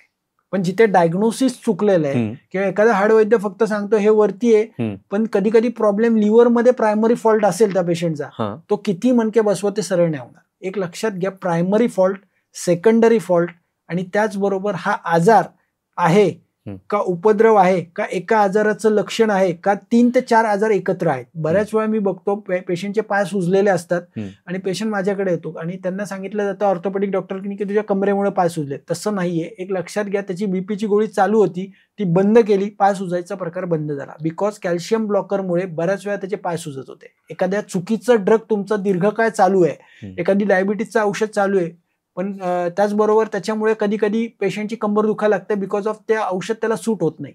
ओके. इन्सुलिनचा हाय डोस, इन्सुलिनचा कमी डोस, त्याच्यामुळेही कंबर दुखायला लागते. एक लक्षात घ्या, diagnosis is very important in the spine disorder. जर तुम्हाला बाण दिलेला आहे, अर्जुनाची गोष्ट सगळ्यांना माहिती आहे, द्रोणाचार्यांनी सांगितलं पोपटाच्या डोळ्याला बाण मारायचंय. परत प्रश्न सांगितला, विचारला सगळ्यांना, तुम्हाला झाडावरती काय दिसतं? एकाने सांगितले पक्षाचे पाय दिसतात, एकाने सांगितलं पोपटाचे पाय दिसतात, एकाने सांगितलं पंख दिसतात हिरव्या रंगाचे, एकाने सांगितलं चोच दिसतीये आणि अर्जुनाने सांगितलं की मला फक्त डोळा दिसतोय. तसा मला पाठीच्या आजाराचा पेशंट आला तर त्याचा डोळा म्हणजे त्याचं कारण मला दिसतं आणि त्यानुसारच मी ट्रीटमेंट देतो, म्हणून मी सक्सेसफुल आहे. आजपर्यंत म्हणजे तुमच्या ह्या टेक्निक्समध्ये किंवा तुमच्या ह्या मागच्या 20 वर्षाच्या अनुभवामध्ये सगळ्यात अवघड कुठली केस तुम्हाला तुमच्यापर्यंत आली आणि तुम्ही ती सॉल्व्ह केली, अशी एखादा किस्सा, एखाद्या पेशंटची गोष्ट? त्या पेशंटला तळपायाला प्रचंड आगाग होती, आगाग, भडका. मग मी त्यांचे सगळे रिपोर्ट बघितले, फाईल मागवल्या. तर फाईल बघितल्यानंतर मी बघितलं की एक्सरे मध्ये बघितलं फॅसेट तर ब्रेक नाहीये, फॅसेट ब्रेक झाला नाहीये, तुटला नाहीये, पण पायात प्रचंड आगाग होतीये. सॅक्रल प्लेक्सेसची S3ची 9 रूट त्याची पिन झाली होती. मी चेक केलं, सगळं चेक केल्यानंतर मी डोक्यावरती हात ठेवून चेक केलं, मला लिव्हर सापडला, प्रायमरी फॉल्ट. आणि पण त्याची केस टेकिंग घेताना त्याच्या फायली एवढ्या होत्या, जवळजवळ त्यांनी 20 ते 25 डॉक्टर झाले होते. मी 26वा डॉक्टर असेल. बापरे. आणि त्या ह्याच्यामध्ये त्याची आगाग इतकी होती, त्याची बायको आली, चिडली की कुठेच फरक पडत नाही, हे सारखे कुठेतरी युट्यूबला बघतात, टीव्हीत बघतात, डॉक्टरकडे जातात. खूप पैसे यांनी घालवलेले आहेत. मुंबई झालं, मुंबईतले 4-5 डॉक्टर, दिल्लीत 4-5 डॉक्टर, म्हसवडचे 4-5 डॉक्टर, साताऱ्याचे 4-5 डॉक्टर, पंढरपूरच्या भागातले, प्रत्येक भागातले 5-6 डॉक्टर त्यांनी पालते घातलेले आहेत. डॉक्टर तुम्ही खरं सांगा, तुम्ही खरं बरं करणार आहे? त्यांनी डायरेक्ट माझ्यावरती एकदम रोखठोक, तुम्ही खरं. मी म्हणला माऊली एक काम करा, मला तुम्ही 1 रुपया देऊ नका, मी तुम्हाला फक्त 4 गोष्टी सांगतो आणि ज्यांची आगाग होती त्यांनी नीट ऐका. मिरची, तिची नाडी बघितली, नाडीत मला तीक्ष्ण गुण प्रचंड वाढलेला दिसला आणि ते बघितल्या मला नाडीत 3 औषधं सुचली तिथे डोक्यामध्ये. त्याचं पहिलं औषध होतं हिरव्या मिरच्या. पेशंटला आगाग होती, हिरव्या मिरच्या घ्यायच्या, 500 ग्रॅम तव्यावरती किंवा कढईत चांगल्या भाजायच्या, राख होईसपर्यंत. त्याच्यातली उष्णता सगळी काढून टाकली मी आणि त्याचा लेप त्या तळपायाला लावायला सांगितला. हिरव्या मिरच्यांचा राखीचा लेप तळपायाला लावा. त्याचबरोबर औदुंबराच्या पानावरती तूप साखर भात खाणे. औदुंबर, उंबर, आपलं उंबर, तुम्ही पूर्वकथा जर ऐकली असेल, प्रल्हादाच्या वडिलांना विष्णूंनी मारल्यानंतर ती सगळी नखं अति आगाग होत असल्यामुळे ती उंबराच्या आतमध्ये टाकली होती. त्या उंबराच्या झाडाच्या पानावरती तूप साखर भात खायचा, ते उंबराचं पान खाऊन टाकायचं आणि त्याचबरोबर उंबराच्या झाडाखाली 15 मिनिटं रोज बसायचं. ही 3 औषधं मी लिहून दिली आणि ही तुम्ही 1-2 महिने कंटिन्युअस करा. आणि त्याचबरोबर लिव्हर मॅन्युप्युलेट केला आणि त्याचबरोबर ऍडजस्टमेंट दिली. क्रायोप्रॅक्टरचं एक सेशन देऊन टाकलं आणि जावं म्हणलं. या त्याच्या मिसेसला म्हणलं फरक पडला, भगवंताची कृपा, मला काही नाही, चांगलं झालं. महिनाभरात ते आले की आणि जोरात दवाखान्यात आले. आतमध्ये आल्या त्याची बायको आणि त्यांनी दोघांनी अख्खा अष्टांग नमस्कार घातला. म्हणले सर काय औषध आहे? म्हटलं सर हे बघा तुमच्या देवकृपेने झालंय, माझं यात काही हे नाहीये, तुमची भगवंताची आणि तुमची असलेली श्रद्धा हा तुमचा आशीर्वाद आहे, माझं यात काही नाही. मला जे सुचलं जे वाटलं ते तुम्हाला मी पहिल्यांदाच, आणि हे औषध मी पहिल्यांदाच वापरलं होतं. असंही नाही की मी हिरव्या मिरचीचं औषध, कारण एक लक्षात घ्या, जे अग्नितत्व तिथे वाढलेलं होतं आणि त्या अग्नितत्वाला कमी करणारी किंवा तीक्ष्णता तिथली कमी करणारी औषधं, विषाने विष मारणे, होमिओपॅथीमध्ये संकल्पना, येस, तसं मी ते औषध त्या विचाराने त्या युक्तीने वापरलं होतं आणि त्याची आगाग पूर्ण बरी झाली.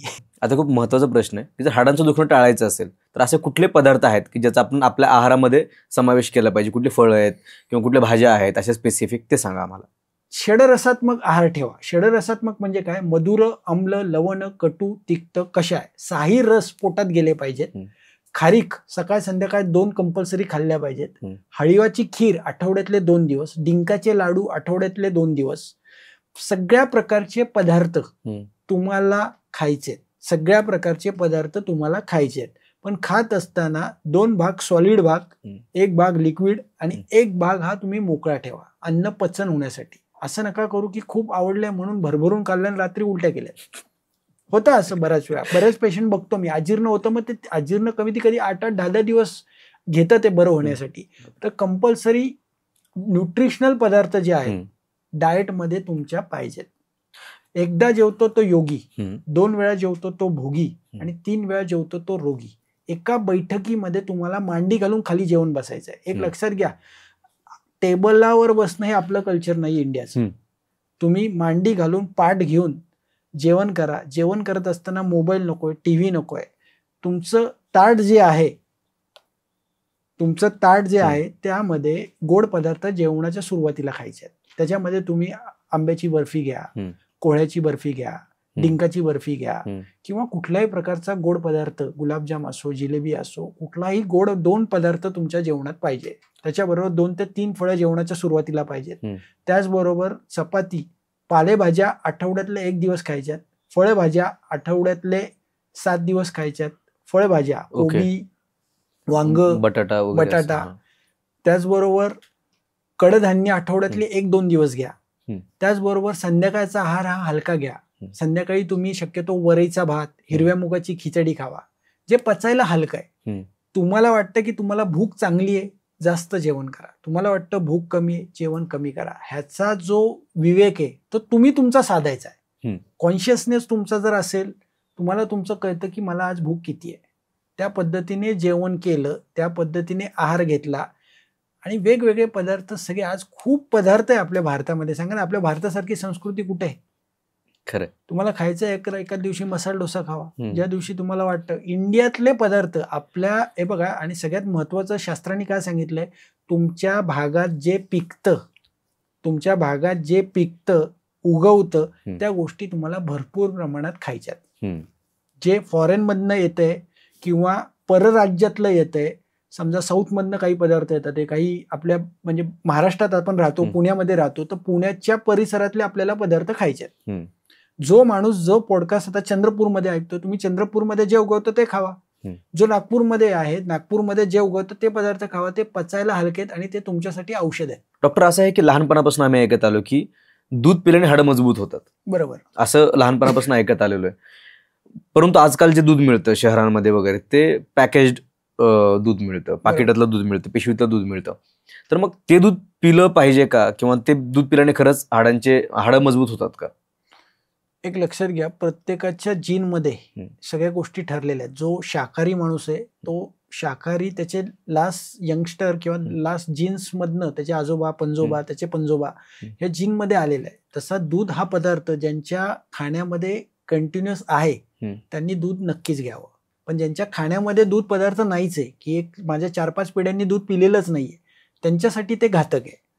तर दूध पिणं जे आहे ते योग्य आहे, परंतु सध्या काय झालंय, भेसळ दुधामध्ये बरीच वाढलेली आहे. बरेच लोक पाणी मिक्स करतात, काही लोक त्याचे आज काय होतं सरकारी नियमानुसार त्याचे काही व्हॅल्यूज येण्यासाठी कोणी युरिया टाकतंय, कोणी गंधक टाकतं, कोणी निरमा टाकतं, बऱ्याच गोष्टी होतात. तर एक नक्कीच पहिली गोष्ट आहे की आपल्या घराच्या आजूबाजूला कोणी गुराखी किंवा जो कोणी गायी ज्याच्याकडे आहेत त्यांच्याकडनं दूध घेणं हे सोयीस्कर आहे. आपल्या घराच्या आजूबाजूला पेरिफेरीमध्ये ज्या काही गायी आहेत आणि त्या गायी कशा पाहिजेत, ज्या गायी चरायला नेतोय, ज्या गायी माणूस चरायला नेतोय किंवा ज्या गायी पटांगणात सोडलेल्या आहेत, ज्या हिंडतात फिरतात, अशा गायींचं दूध पिणं खूप चांगलं. पण ज्या गायी बांधून ठेवलेल्या आहेत की ज्या कंटिन्युअस तिथेच बांधून आहेत 24 तास, त्या गायांचं शक्यतो दूध पिऊ नका. ते जड आहे, बुद्धी मांद्य उत्पन्न करतं. बुद्धी जड करून टाकतं, डोकं जड करून टाकतं, विचार जड करून टाकतं. तर नेहमी शक्यतो आपल्या परिसरात आपल्या आजूबाजूच्या कोणी गुराखी असेल किंवा कोणी गाय पाळल्यात ज्यांनी आणि ज्याच्याकडे एक 10-12 गाय आहेत त्याच्याकडे जाऊन दूध आणावं आणि ते दूध प्यावं. एक पहिला. आता पॅकेजिंग दूध जो प्रकार आहे तो बऱ्याच वेळा चितळ्यांचं दूध त्यापैकी चांगलं आहे. त्याचबरोबर काही जे दूध चांगले आहेत देणारे लोक त्यांचं दूध हे टेस्ट करावं पहिलं की खरंच त्याच्यामध्ये काही भेसळ नाही ना, आणि तशा प्रकारचे दूध पिऊन आपल्याला त्रास होत नाहीये ना, हे तुम्ही तुमचं टेस्ट करून घ्यायचं आणि त्यानंतर दूध चालू करायचं आहे. बऱ्याच वेळा गाईचं दूध जे आहे हे चांगलं आहे, रसायन आहे, पचायला हलकं आहे आणि ताकद वाढवणार आहे. म्हशीचं दूध हे जाडी वाढवतं, स्थूलता वाढवतं, झोप आणतं. ज्यांना झोप येत नाही त्यांनी म्हशीचं दूध प्या. ज्यांना जाड व्हायचंय त्यांनी म्हशीचं दूध प्या. ज्यांना बुद्धी सतेज ठेवायची आहे, डोकं चांगलं ठेवायचंय, विचार चांगले ठेवायचे, त्यांनी गाईचं दूध प्या. आता गाईच्या मध्ये पण जवळजवळ नाही म्हटलं तर 150 ते 200 जमाती आहेत. बरोबर. गिर गाई, राजस्थान गाई, अशा वेगवेगळ्या खूप जमाती आहेत. त्या जमातीपैकी ज्या गाई हिंडणाऱ्या फिरणाऱ्या आहेत अशांचं शक्यतो दूध हे पिलं गेलं पाहिजे. सर, आम्हाला आता डॉक्टर भंडारी स्पाइन टेक्निक बद्दल थोडंसं सांगा, जी तुम्ही स्वतः डेव्हलप केलेली आहे. माझं BMS झालं. BMS नंतर मी MD आयुर्वेद रसशास्त्र वैद्यकीय कल्पनामधनं केलं आणि त्याचसमोर माझं पहिलं प्रशिक्षण मी हाडवैद्याचं साऊथमध्ये केलं आणि साऊथमध्ये 3 महिने मी होतो. 3 महिने तिथे साऊथमध्ये राहिलो आणि राहिल्यानंतर बघितलं की जवळजवळ मणके ओढून बसवणं हा प्रकार खूप प्रचलित तिथे आहे. त्याचबरोबर त्यानंतर मी पुण्यात आलो. पुण्यात आल्यानंतर मी पुण्यातले महाराष्ट्राच्या पेरिफेरीमध्ये जसं मंचरमध्ये काही हाडवैद्य आहेत, काही बारामतीच्या साईडला हाडवैद्य आहेत, जामदार म्हणून आहेत, यस, लासूरने गावामध्ये, तसंच उत्तमनगरला लहुजी पवार आहेत, शिरवळला शेख म्हणून आहेत. असे बरेच हाडवैद्य महाराष्ट्रामध्ये कमीत कमी 70 ते 80 हाडवैद्यांकडे मी स्वतः दर रविवारी गेलो. कमीत कमी एका हाडवैद्यांकडे 15-15 दिवस मी राहिलो, सगळं बघितलं त्यांचं टेक्निक आणि ते टेक्निक येऊन पुण्यामध्ये परत त्याचा वापर करायचा किंवा त्या प्रकारचं शिक्षण घ्यायचा माझा विचार चालू होता. त्याच काळामध्ये फेसबुक फार जोरात होतं 2008 मध्ये आणि फेसबुकमध्ये मी वेगवेगळ्या लोकांशी, फॉरेन मधल्या लोकांशी मी मेसेंजरवरती टाईप करायचो, त्यांचे व्हिडिओज बघायचो आणि त्यांच्याकडे मग मी पहिला कोर्स माझा ऑस्ट्रेलियाला झाला आणि त्याच्यामध्ये क्रायोप्रॅक्टर बोन सेटिंग आणि ते बोन सेटिंग मी तिथे जाऊन शिकून आल्यानंतर एक्सरे रिडिंग शिकण्यासाठी मी शांघायला गेलो, चायना. बापरे. आणि चायनाला मी एक 15 दिवस राहिलो. तिथे परत क्रायोप्रॅक्टरचा एक कोर्स केला आणि अमेरिकेतनं त्याचे स्पेसिफिक बोन सेटिंग करण्याचे विशिष्ट टेबल्स, विशिष्ट चेअर्स आणि विशिष्ट प्रकारची उपकरणं सगळी इंडियामध्ये मागवली आणि त्यानंतर माझी प्रॅक्टिस खरं चालू झाली. आणि प्रॅक्टिस चालू केल्यानंतर सुरुवातीच्या काळामध्ये जे पेशंट गाद्या आतमध्ये गेल्यात त्या बरं व्हायला कमीत कमी 3 वर्ष लागायचे एक पेशंट बरं व्हायला. ते आज आमचं पहिल्या दिवशी कमीत कमी 60 to 70% रेशो मी आणलाय बरं करण्याचा. जी गोष्ट 3 वर्ष लागायची ती गोष्ट फर्स्ट डे 70 to 80% पर्यंत तो रेशो मी आणला की बरं करण्याचा. गादी 6 ते 7 सेशन मध्ये गादी ही पूर्ण आत जाते. 6 ते 7 सेशन मध्ये गादी पूर्णपणे आत जाते किंवा तिथलं दुखणं हे पहिल्या दिवशी जवळजवळ 30 to 70% पेन कमी होतं, पेशंटचं मुंग्या कमी होतात. तर हे सगळं मी माझे जवळजवळ 30 ते 40 कोर्सेस वेगवेगळ्या कंट्रीमधले झाले, ज्याच्यामध्ये क्रायोप्रॅक्टर, ऑस्टिओपॅथ, स्ट्रक्चरल इंटिग्रेशन, फेशियल मॅनिप्युलेशन, त्याचबरोबर विसरल मॅनिप्युलेशन. तर ह्या सगळ्या ट्रीटमेंट इंटिग्रेट पद्धतीने मी भारतात वापरणारा आणि भारताच्या बाहेर वापरणारा पहिलाच माणूस आहे. क्या बात आहे. इंटिग्रेट करणारा. सगळं क्रायो वापरणारे आज बरेच आहेत, पण जे मी इंटिग्रेशन केलंय माझ्या बुद्धीने, त्याचे आम्ही खूप प्रकारचे रिसर्च केले, त्याच्यावरती एव्हिडन्स केले की 15 दिवसानंतर ट्रीटमेंट दिल्यावर काय होतं, 28 दिवसांनी ट्रीटमेंट दिल्यावर काय होतं, 1.5 महिन्याने ट्रीटमेंट दिल्यावर काय होतं. त्याचबरोबर मी अयंगार गुरुजींकडे योगा शिकायला जात होतो. जवळजवळ मी 3 वर्ष, पहाटे 4ची माझी बॅच होती, त्यांच्याकडे मी 3 वर्ष योगा शिकलो. आणि हे सगळं इंटिग्रेटेड रॉल्फ मुवमेंट, त्याचबरोबर फ्रँकलिन मेथड नावाचा एक्सरसाइज पॅटर्न आहे कॅनडामधला, हे सगळं मी इंटिग्रेट करतो. मी स्वतः आत्ता आम्ही 450 ते 500 रुग्णांची योगा बॅच झूमवरती मी स्वतः घेतोय. सकाळी 7:30 ते 7:30, सोमवार, बुधवार आणि शुक्रवार. त्याचबरोबर महिन्यातनं 1 दिवस माझ्याकडे पेशंट येतात. महिन्यातनं 1 दिवस ट्रीटमेंट असते 3 तासाची. 3 तास सलग ट्रीटमेंट चालते आणि साधारण 7 ते 9 वेळा पेशंटला दवाखान्यात यावं लागतं, एक डिस्क बाहेर असेल तर. साधारण हे सगळं आम्ही इंटिग्रेट केलंय. डॉक्टर भंडारी स्पाइन टेक्निक म्हणण्याचं कारण आहे कारण ह्या सगळ्या ट्रीटमेंट इंटिग्रेट पद्धतीने 30 ते 40 प्रकारच्या ट्रीटमेंट आम्ही वापरतो एका पेशंटमध्ये. आणि साधारण एका दिवसाला मी 15 ते 16 प्रकारच्या ट्रीटमेंट पेशंटला देतो. मग त्याच्यामध्ये योग सेशन आहे, त्याचबरोबर क्रायोप्रॅक्टर सेशन आहे, विसरल मॅनिप्युलेशन, न्यूरोमेनिंजियल मॅनिप्युलेशन, या अशा वेगवेगळ्या ट्रीटमेंट आयुर्वेदाची औषधं पोटातनं दिली जातात. घरच्या घरी वाफारा घ्यायला सांगतो. त्याचबरोबर घरच्या घरी गरज असेल तर काही पंचकर्माचा भाग त्यांना त्यांच्या घराच्या जवळच्या वैद्यांकडे करायला लावतो. तर हे सगळं जे आहे ते इंटिग्रेटेड पद्धतीने वापरल्यामुळे आज जवळजवळ आमचे 20,000 पेक्षा जास्त लोकांचे ऑपरेशन वाचवायला आम्हाला यश आलंय. आणि एक लक्षात घ्या, होणार असेल तर होणार आहे सांगतो, होणार नसेल तर मी सांगतो ही केस होत नाही. हा या पॅथीचा सगळ्यात गुड ऍडव्हान्टेज. बऱ्याच वेळा काय होतं, डॉक्टर लोक म्हणतात इंजेक्शन घेऊन बघा, फरक पडला तर पडला, नाही तर आपण ऑपरेशन करू. बरोबर. पण आज माझ्याकडे कमीत कमी इंजेक्शन घेऊन महिन्याला कमीत कमी 100 ते 150 रुग्ण येतात आणि ऑपरेशन झालेले महिन्याला कमीत कमी 150 रुग्ण आहेत की ज्यांच्यात 1-1, 2-2, 3-3 वेळा ऑपरेशन झाले असे लोक येतात. आणि ज्यांना ऑपरेशन सांगितलंय असेही लोक भारताच्या प्रत्येक जिल्ह्यामधनं पेशंट आहेत. महाराष्ट्रातला एकही असा जिल्हा नाही की जिथनं माझ्याकडे पेशंट नाही. तर हे सगळे पेशंट येतात, सकाळी 9 वाजता दवाखान्यात पोहोचतात, .9 ला ट्रीटमेंट चालू होते, 2 पर्यंत ट्रीटमेंट संपते. 1:30 वाजता दुसरा पेशंट ट्रीटमेंटला येतो, नवीन बॅच, 9 लोकांची बॅच असते. सकाळी 9 लोकांची बॅच, दुपारी 9 लोकांची बॅच. साधारण एक 15 लोकांची ट्रीटमेंट एका दिवशी होते. 10 पेशंट फक्त आम्ही रोजचे चेक करतो. असं ठरलेलं गणित आहे आणि ठरल्यामुळे काम चांगलं होतं, सोयिस्केटेड होतं आणि लोकांना रिझल्ट खूप चांगले मिळतात. बिकॉज काय, 10च्या वरती मी पेशंट घेत नाही. Only 10 patient for the OPD आणि 12 लोकांची साधारण ट्रीटमेंट आम्ही देतो. त्याच्यामुळे रिझल्ट हे ऑथेंटिक येतात. सगळ्या पेशंटकडे वैयक्तिक लक्ष दिलं जातं आणि ते या सगळ्या ट्रीटमेंट दिल्यामुळे खूप चांगल्या पद्धतीने रिझल्ट मिळतात की ज्यांच्या गाद्या बाहेर आहेत, ऑपरेशन सांगितलेली आहेत, ज्यांना मुंग्या येतात, 2 मिनिटापेक्षा चालता येत नाही, हे सगळे प्रकार खूप चांगल्या प्रकारे आटोक्यात येतात. खूप छान चर्चा झाली आणि तुम्ही खूप साऱ्या आमच्या मनातल्या प्रश्नांची उत्तरं दिली, आमच्या प्रेक्षकांच्या मनातल्या प्रश्नांची उत्तरं दिली. तुम्ही खूप साऱ्या टेक्निक्स एकत्र करून, म्हणजे तुम्ही फ्रान्स, कॅनडा, अमेरिका, शांघाय या ठिकाणी जाऊन तुम्ही ज्या टेक्निक्स घेऊन आले आणि त्यातनं जी तुमची टेक्निक डेव्हलप केली आहे त्यातनं खूप साऱ्या रुग्णांना त्याचा फायदा पण होतोय. तर पोस्टमनवरती आल्याबद्दल खूप खूप धन्यवाद आणि थँक्यू. धन्यवाद सर. तर मित्रांनो, हे होतं आरोग्याचं पत्र, तुमच्यासाठी लिहिलं होतं डॉक्टर विराज भंडारी यांनी. तुम्हाला हे पत्र कसं वाटलं हे आम्हाला नक्की कळवा आणि आवडलं असेल तर तुमच्या मित्रांना, तुमच्या परिचित लोकांना, ज्यांना यातनं फायदा होऊ शकतो तुम्हाला असं वाटतं, त्या लोकांना हे नक्की फॉरवर्ड करा. कमेंट करून आम्हाला कळवा. कुठले नवीन विषय तुम्हाला आमच्याकडनं हवे असतील तर तेही आम्हाला कमेंट करून सांगा, आम्ही त्याचाही नक्कीच विचार करू. कळावे तुमचाच पोस्टमन अक्षय.